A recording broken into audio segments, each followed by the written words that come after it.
لقد رضي الله عن المؤمنين إذ يبايعونك تحت الشجرة فعلم ما في قلوبهم فأنزل السكينة عليهم وأثابهم فتحا قريبا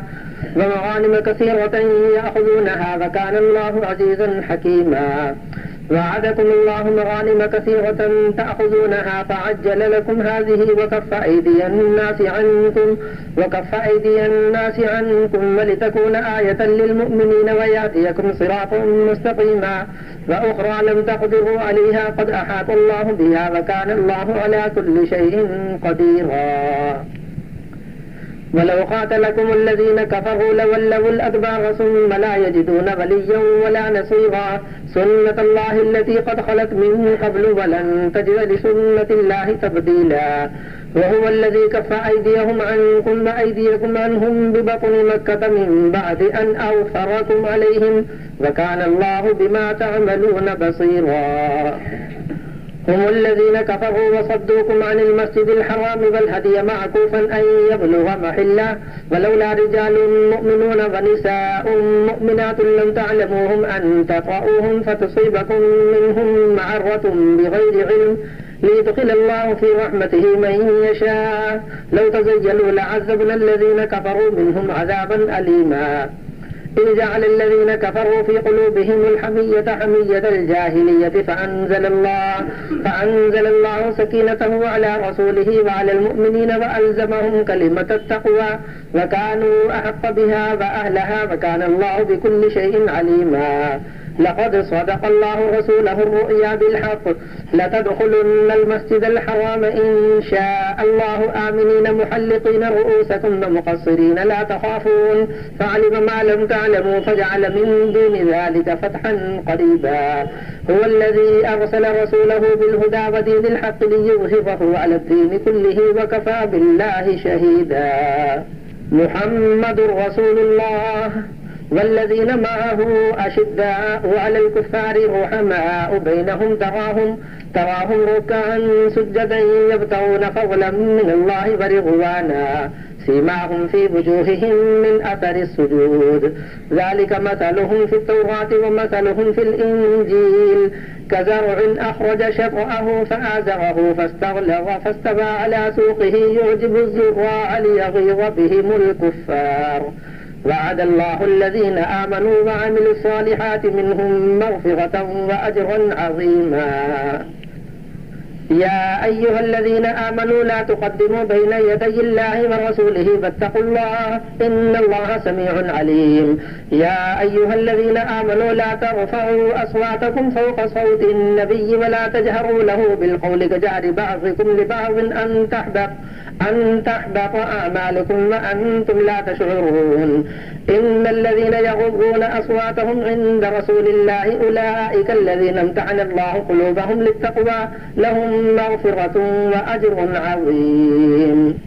إن الذين ينادونك من وراء الحجرات أكثرهم لا يعقلون ولو أنهم صبروا حتى تخرج إليهم لكان خيرا لهم الله غفور رحيم. يا أيها الذين آمنوا إن جاءكم فاسق بنبأ فتبينوا أن تصيبوا قوما بجهالة فتصبحوا على ما فعلتم نادمين واعلموا أن فيكم رسول الله لو يطيعكم في كثير من الأمر لعنتم ولكن الله حبب إليكم الإيمان وزينه في قلوبكم وكره إليكم الكفر والفسوق والعصيان أولئك هم الراشدون فضلا من الله ونعما والله عليم حكيم. وإن طائفتان من المؤمنين اقتتلوا فأصلحوا بينهما فإن بغت إحداهما على الأخرى فقاتلوا التي تبغي حتى تفيء إلى أمر الله فإن فاءت فأصلحوا بينهما بالعدل وأقسطوا إن الله يحب المقسطين. إنما المؤمنون إخوة فأصلحوا بين أخويكم واتقوا الله لعلكم ترحمون. يا أيها الذين آمنوا لا يسخر قوم من قوم عسى أن يكونوا خيرا منهم ولا نساء من نساء عسى أن يكون خيرا منهن ولا تلمزوا أنفسكم ولا تنابزوا بالألقاب بئس الاسم الفسوق بعد الإيمان ومن لم يتب فأولئك هم الظالمون. يا أيها الذين آمنوا اجتنبوا كثيرا من الظن إن بعض الظن إثم ولا تجسسوا ولا يغتب بعضكم بعضا أيحب أحدكم أن يأكل لحم أخيه ميتا فكرهتموه واتقوا الله إن الله تواب رحيم. يا أيها الناس إنا خلقناكم من ذكر وأنثى وجعلناكم شعوبا وقبائل لتعارفوا إن أكرمكم عند الله أتقاكم إن الله عليم خبير. قالت الأعراب آمنا قل لم تؤمنوا ولكن قولوا أسلمنا ولما يدخل الإيمان في قلوبكم وإن تطيعوا الله ورسوله لا يلدكم من أعمالكم شيئا إن الله غفور رحيم. إنما المؤمنون الذين آمنوا بالله ورسوله ثم لم يرتابوا وجاهدوا بأموالهم وأنفسهم في سبيل الله أولئك هم الصادقون. قل أتعلمون الله بدينكم والله يعلم ما في السماوات وما في الأرض والله بكل شيء عليم. يمنون عليك أن أسلموا قل لا تمنوا علي إسلامكم بل الله يمن عليكم أن هداكم للإيمان إن كنتم صادقين. إن الله يعلم غيب السماوات والأرض والله بصير بما تعملون. قاف والقرآن المجيد بل عجبوا أن جاءهم منذر منهم فقال الكافرون هذا شيء عجيب أإذا متنا وكنا ترابا ذلك رجع بعيد قد علمنا ما تنقص الأرض منهم وعندنا كتاب حفيظ بل كذبوا بالحق لما جاءهم فهم في أمر مريج. أفلم ينظروا إلى السماء فوقهم كيف بنيناها وزيناها وما لها من فروج والأرض مددناها وألقينا فيها رواسي وأنبتنا فيها من كل زوج بهيج تبصرة وذكرى لكل عبد منيب. ونزلنا من السماء ماء مباركا فأنبتنا به جنات وحب الحصيد والنخل باسقات لها طلع نضيد رزقا للعباد وأحيينا به بلدة ميتا كذلك الخروج. كذبت قبلهم قوم نوح وأصحاب الرس وثمود وعاد وفرعون وإخوان لوط وأصحاب الأيكة وقوم تبع كل كذب الرسل فحق وعيد. أفعينا بالخلق الأول بل هم في لبس من خلق جديد. ولقد خلقنا الإنسان ونعلم ما توسوس به نفسه ونحن أقرب إليه من حبل الوريد إذ يتلقى المتلقيان عن اليمين وعن الشمال قعيد ما يلفظ من قول إلا لديه رقيب عتيد. وجاءت سكرة الموت بالحق ذلك ما كنت منه تحيد ونفخ في الصور ذلك يوم الوعيد. وجاءت كل نفس معها سائق وشهيد. لقد كنت في غفلة من هذا فكشفنا عنك غطاءك فبصرك اليوم حديد. وقال قرينه هذا ما لدي عتيد. ألقيا في جهنم كل كفار عنيد مناع للخير معتد مريب الذي جعل مع الله إلها آخر فألقياه في العذاب الشديد. قال قرينه ربنا ما أطغيته ولكن كان في ضلال بعيد. قال لا تختصموا لدي وقد قدمت إليكم بالوعيد ما يبدل القول لدي وما أنا بظلام للعبيد.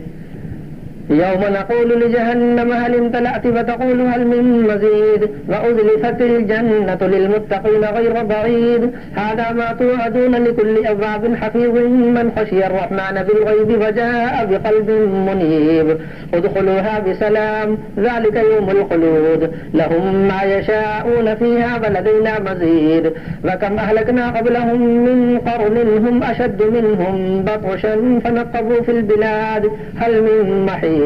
إن في ذلك لذكرى لمن كان له قلب أو ألقى السمع وهو شهيد. ولقد خلقنا السماوات والأرض وما بينهما في 6 أيام وما مسنا من لغوب فاصبر على ما يقولون وسبح بحمد ربك قبل طلوع الشمس وقبل الغروب ومن الليل فسبحه وأدبار السجود واستمع يوم ينادي المنادي من مكان قريب يوم يسمعون الصيحة بالحق ذلك يوم الخروج إنا نحن نحيي ونميت وإلينا المصير يوم تشقق الأرض عنهم سراعا ذلك حشر علينا يسير نحن أعلم بما يقولون وما أنت عليهم بجبار فذكر بالقرآن من يخاف وعيد والذاريات ذروا فالحاملات وقرا فالجاريات يسرا فالمقسمات أمرا إنما توعدون لصادق وإن الدين لواقع والسماء ذات الحبك إنكم لفي قول مختلف يؤفك عنه من أفك قتل الخراصون الذين هم في غمرة ساهون يسألون أيان يوم الدين يوم هم على النار يفتنون ذوقوا فتنتكم هذا الذي كنتم به تستعجلون إن المتقين في جنات وعيون آخذين ما آتاهم ربهم إنهم كانوا قبل ذلك محسنين كانوا قليلا من الليل ما يهجعون وبالأسحار هم يستغفرون وفي أموالهم حق للسائل والمحروم وفي الأرض آيات للموقنين وفي أنفسكم أفلا تبصرون وفي السماء رزقكم وما توعدون فورب السماء والأرض إنه لحق مثل ما أنكم تنطقون هل أتاك حديث ضيف إبراهيم المكرمين إذ دخلوا عليه فقالوا سلاما قال سلام قوم منكرون فراغ إلى أهله فجاء بعجل سمين فقربه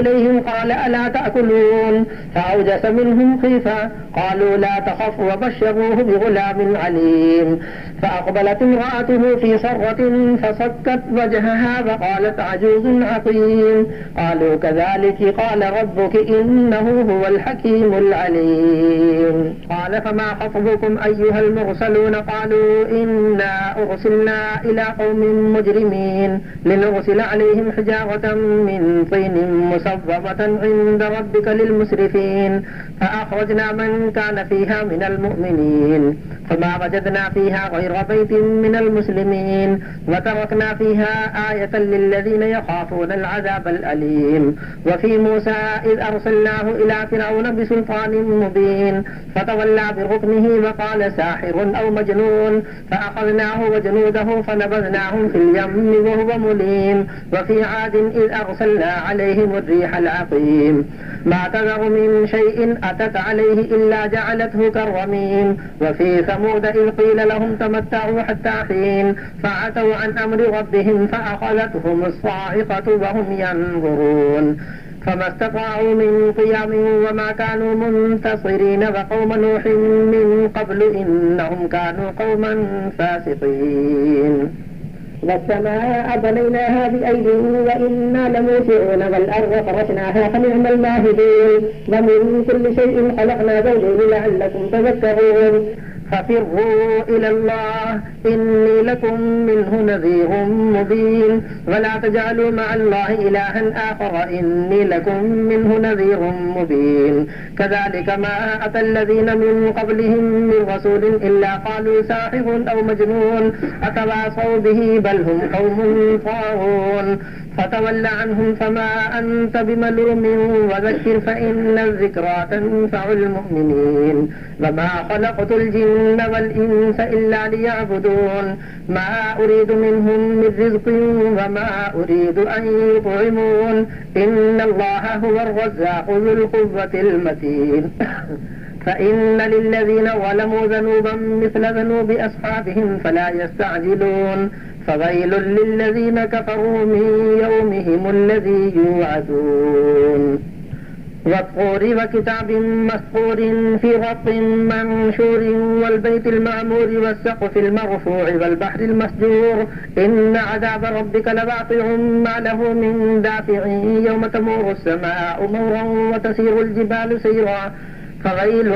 يومئذ للمكذبين الذين هم في خوض يلعبون يوم يدعون إلى نار جهنم دعا هذه النار التي كنتم بها تكذبون أفسحر هذا أم أنتم لا تبصرون اصلوها فاصبروا أو لا تصبروا سواء عليكم إنما تجزون ما كنتم تعملون إن المتقين في جنات ونعيم فاكهين بما آتاهم ربهم ووقاهم ربهم عذاب الجحيم كلوا واشربوا هنيئا بما كنتم تعملون متكئين على سرور مصفوفة وزوجناهم بحور عين والذين آمنوا واتبعتهم ذريتهم بإيمان ألحقنا بهم ذريتهم وما ألتناهم من عملهم من شيء كل امرئ بما كسب رهين وأمددناهم بفاكهة ولحم مما يشتهون يتنازعون فيها كأسا لا لغو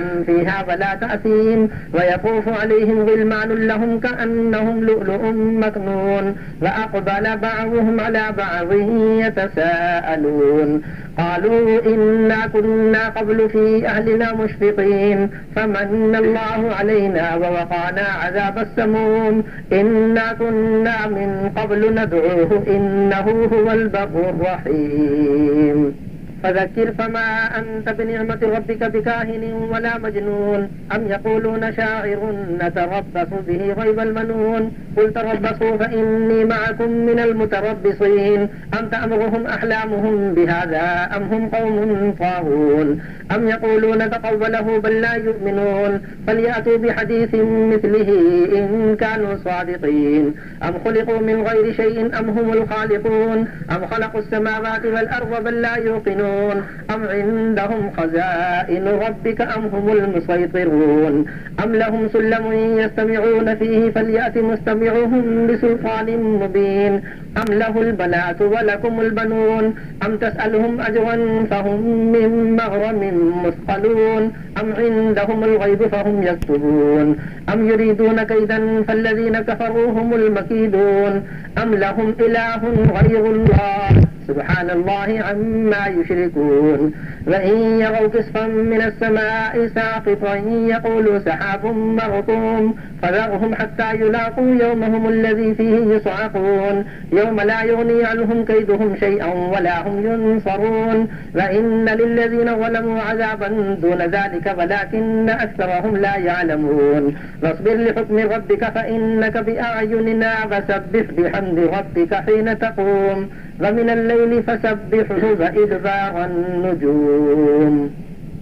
والنجم إذا هوى ما ضل صاحبكم وما غضى وما ينطق عن الهوى إن هو إلا وحي يوحى علمه شديد القوى ذو مرة فاستوى وهو بالأفق الأعلى ثم دنا فتدلى فكان قاب قوسين أو أدنى فأوحى إلى عبده ما أوحى ما كذب الفؤاد ما رأى أفتمارونه على ما يرى ولقد رآه نزلة أخرى عند سدرة المنتهى عندها جنة المأوى إذ يغشى السدرة ما يغشى ما زاغ البصر وما طغى لقد رأى من آيات ربه الكبرى أفرأيتم اللات والعزى ومناة الثالثة الأخرى ألكم الذكر وله الأنثى تلك إذا قسمة ضيزى إن هي إلا أسماء سميتموها أنتم وآباؤكم ما أنزل الله بها من سلطان إن يتبعون إلا الظن وما تهوى الأنفس ولقد جاءهم من ربهم الهدى أم للإنسان ما تمنى فلله الآخرة والأولى من ملك في السماوات لا تغني شفاعتهم شيئا إلا من بعد أن يأذن الله لمن يشاء ويرضى إن الذين لا يؤمنون بالآخرة ليصمون الملائكة تسمية الأنثى وما لهم به من علم إن يتبعون إلا الظن وإن الظن لا يغني من الحق شيئا فأعرض عمن تولى عن ذكرنا ولم يرد إلا الحياة الدنيا ذلك مبلغهم من العلم إن ربك هو أعلم بمن ضل عن سبيله وهو أعلم بمن اهتدى لله ما في السماوات وما في الأرض ليجزي الذين أساءوا بما عملوا ويجزي الذين أحسنوا بالحسنى الذين يجتنبون كبائر الإثم والفواحش إلا اللمم إن ربك واسع المغفرة هو أعلم بكم إذ أنشأكم من الأرض وإذ أنتم أجنة في بطون أمهاتكم فلا تزكوا أنفسكم هو أعلم بمن اتقى أفرأيت الذي تولى وأعطى قليلا وأكدى أعنده علم الغيب فهو يرى أم لم ينبأ بما في صحف موسى وإبراهيم الذي وفى ألا تزر وازرة وزر أخرى وأن ليس للإنسان إلا ما سعى وأن سعيه سوف يرى ثم يجزاه الجزاء الأوفى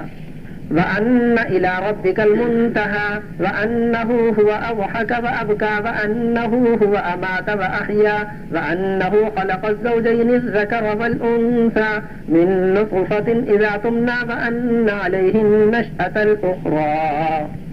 وأنه هو أغنى وأقنى وأنه هو رب الشعرى وأنه أهلك عادا الأولى وثمود فما أبقى وقوم نوح من قبل إنهم كانوا هم أظلم وأطغى والمؤتفكة أهوى فغشاها ما غشا فبأي آلاء ربك تتمارى هذا نذير من النذر الأولى أزفت الآزفة ليس لها من دون الله كاشفا أفمن هذا الحديث تعجبون وتضحكون ولا تبكون وأنتم سامدون فاسجدوا لله واعبدوا الله أكبر الله أكبر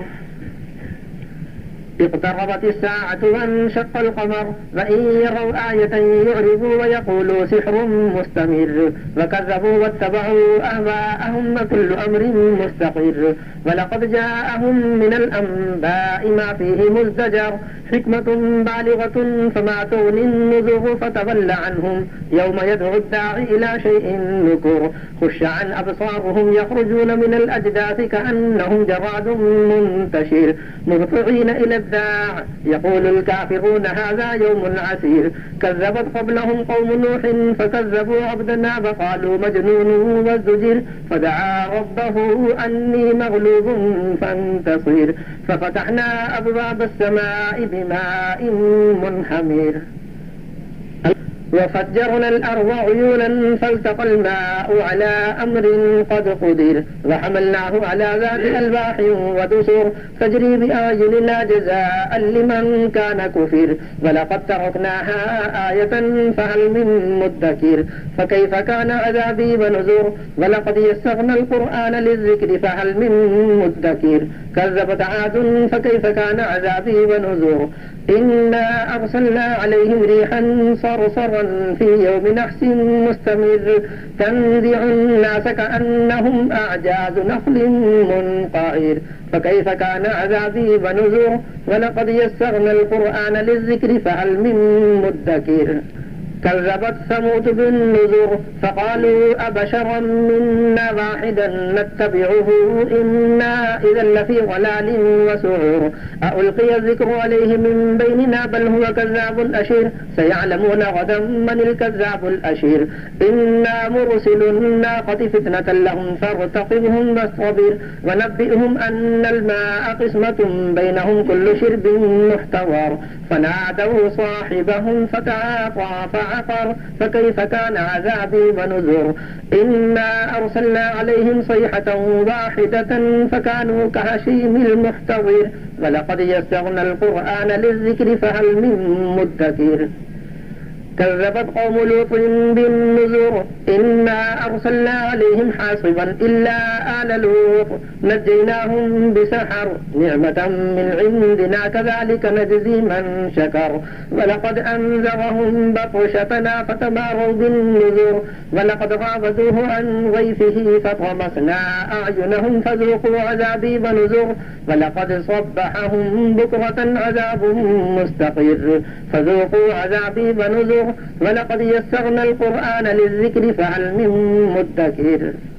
ولقد جاء آل فرعون النذر كذبوا بآياتنا كلها فأخذناهم أخذ عزيز مقتدر أكفاركم خير من أولئكم أم لكم براءة في الزبر أم يقولون نحن جميع منتصر سيهزم الجمع ويولون الدبر بل الساعة موعدهم والساعة أدهى وأمر إن المجرمين في ضلال وسعر يوم يسحبون في النار على وجوههم ذوقوا مس سقر إنا كل شيء خلقناه بقدر وما أمرنا إلا واحدة كلمح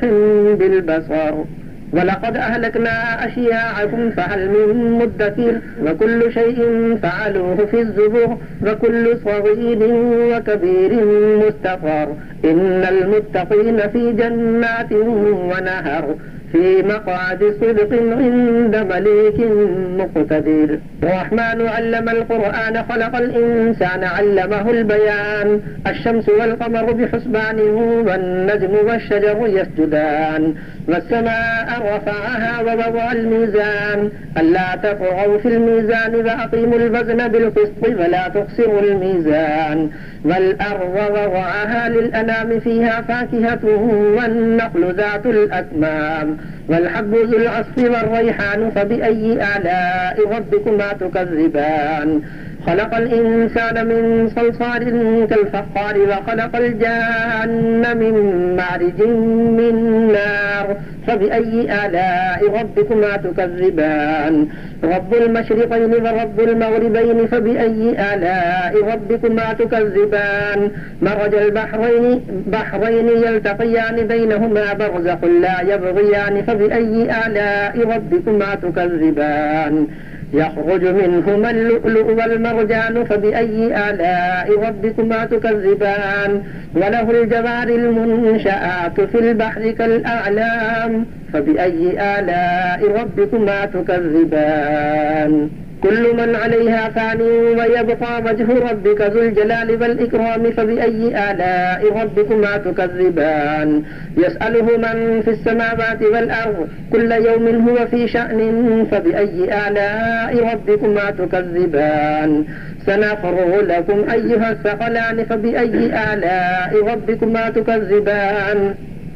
يا معشر الجن والإنس إن استطعتم أن تنفذوا من أقطار السماوات والأرض فانفذوا لا تنفذون إلا بسلطان فبأي آلاء ربكما تكذبان يرسل عليكما شواظ من نار ونحاس فلا تنتصران فبأي آلاء ربكما تكذبان فإذا انشقت السماء فكانت وردة كالدهان فبأي آلاء ربكما تكذبان فيومئذ لا يسأل عن ذنبه إنس ولا جان فبأي آلاء ربكما تكذبان يعرف المجرمون بسيماهم فيؤخذ بالنواصي والأقدام فبأي آلاء ربكما تكذبان هذه جهنم التي يكذب بها المجرمون يطوفون بينها وبين حميم آن فبأي آلاء ربكما تكذبان ولمن خاف مقام ربه جنتان فبأي آلاء ربكما تكذبان ذواتا أفنان فبأي آلاء ربكما تكذبان فيهما عينان تجريان فبأي آلاء ربكما تكذبان فيهما من كل فاكهة زوجان فبأي آلاء ربكما تكذبان متكئين على فرش بطائنها من استبرق وجنى الجنتين دان فبأي آلاء ربكما تكذبان فيهن قاصرات الطرف لم يطمثهن إنس قبلهم ولا جان فبأي آلاء ربكما تكذبان كأنهن الياقوت والمرجان فبأي آلاء ربكما تكذبان هل جزاء الإحسان إلا الإحسان فبأي آلاء ربكما تكذبان ومن دونهما جنتان فبأي آلاء ربكما تكذبان مدهامتان فبأي آلاء ربكما تكذبان فيهما عينان نضاختان فبأي آلاء ربكما تكذبان فيهما فاكهة ونخل ورمان فبأي آلاء ربكما تكذبان فيهن خيرات حسان فبأي آلاء ربكما تكذبان حور مقصورات في الخيام فبأي آلاء ربكما تكذبان لم يطمثهن إنس قبلهم ولا جان فبأي آلاء ربكما تكذبان متكئين على رفرف خضر وعبقري حسان فبأي آلاء ربكما تكذبان تبارك اسم ربك ذي الجلال والإكرام إذا وقعت الواقعة ليس لوقعتها كاذبة خافضة رافعة إذا رجت الأرض رجا وبست الجبال بسا فكانت هباء منبثا وكنتم أزواجا ثلاثا فأصحاب الميمنة ما أصحاب الميمنة وأصحاب المشأمة ما أصحاب المشأمة والسابقون السابقون أولئك المقربون في جنات النعيم ثلة من الأولين وقليل من الآخرين على سرور موضونة متكئين عليها متقابلين يطوف عليهم ولدان مخلدون بأكواب وأباريق وكأس من معين لا يصدعون عنها ولا ينزفون وفاكهة مما يتخيرون ولحم طير مما يشتهون وحور عين كأمثال اللؤلؤ المكنون جزاء بما كانوا يعملون لا يسمعون فيها لغوا ولا تأثيما إلا قيلا سلاما سلاما وأصحاب اليمين ما أصحاب اليمين في سدر مخلود وطلح منضود وظل ممدود وماء مسكوب وفاكهة كثيرة لا مقطوعة ولا ممنوعة وفرش مرفوعة إنا أنشأناهن إنشاء فجعلناهن أبكارا عربا أترابا لأصحاب اليمين ثلة من الأولين وثلة من الآخرين وأصحاب الشمال ما أصحاب الشمال في سموم وحميم وظل من يحموم لا بارد ولا كريم إنهم كانوا قبل ذلك مترفين وكانوا يصرون على الحنث العظيم وكانوا يقولون أئذا متنا وكنا ترابا وعظاما أئنا لمبعوثون أوآباؤنا الأولون قل إن الأولين والآخرين لمجموعون إلى ميقات يوم معلوم ثم إنكم أيها الضالون المكذبون لآكلون من شجر من زقوم فمالئون منها البطون فشاربون عليه من الحميم فشاربون شرب الهيم هذا نزلهم يوم الدين نحن خلقناكم فلولا تصدقون أفرأيتم ما تمنون أأنتم تخلقونه أم نحن الخالقون نحن قدرنا بينكم الموت وما نحن بمسبوقين على أن نبدل أمثالكم وننشئكم فيما لا تعلمون ولقد علمتم النشأة الأولى فلولا تذكرون أفرأيتم ما تحرثون أأنتم تزرعونه أم نحن الزارعون لو نشاء لجعلناه حطاما فظلتم تفكهون إنا لمغرمون بل نحن محرومون أفرأيتم الماء الذي تشربون أأنتم أنزلتموه من المزن أم نحن المنزلون لو نشاء جعلناه أجاجا فلولا تشكرون أفرأيتم النار التي تورون أأنتم أنشأتم شجرتها أم نحن المنشئون نحن جعلناها تذكرة ومتاعا للمقوين فسبح باسم ربك العظيم فلا أقسم بمواقع النجوم وإنه لقسم لو تعلمون عظيم إنه لقرآن كريم في كتاب مكنون لا يمسه إلا المطهرون تنزيل من رب العالمين أفبهذا الحديث أنتم مدهنون وتجعلون رزقكم أنكم تكذبون فلولا إذا بلغت الحلقوم وأنتم حينئذ تنظرون ونحن أقرب إليه منكم ولكن لا تبصرون فلولا إن كنتم غير مدينين ترجعونها إن كنتم صادقين فأما إن كان من المقربين فروح وريحان وجنة نعيم أما إن كان من أصحاب اليمين فسلام لك من أصحاب اليمين وأما إن كان من المكذبين الضالين فنزل من حميم وتصلية جحيم إن هذا لهو حق اليقين فسبح باسم ربك العظيم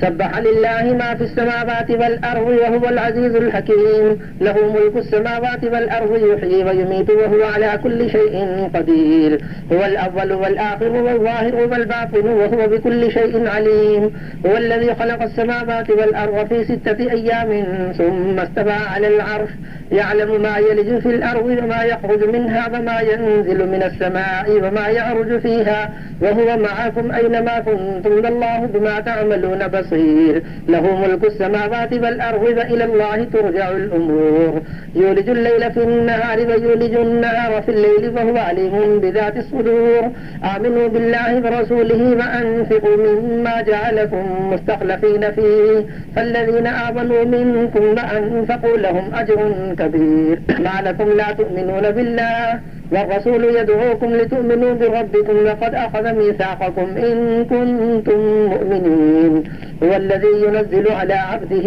آيات بينات ليخرجكم من الظلمات إلى النور وإن الله بكم لرؤوف رحيم وما لكم ألا تنفقوا في سبيل الله ولله ميراث السماوات والأرض لا يستوي منكم من أنفق من قبل الفتح وقاتل أولئك أعظم درجة من الذين أنفقوا من بعد وقاتلوا وكلا وعد الله الحسنى والله بما تعملون خبير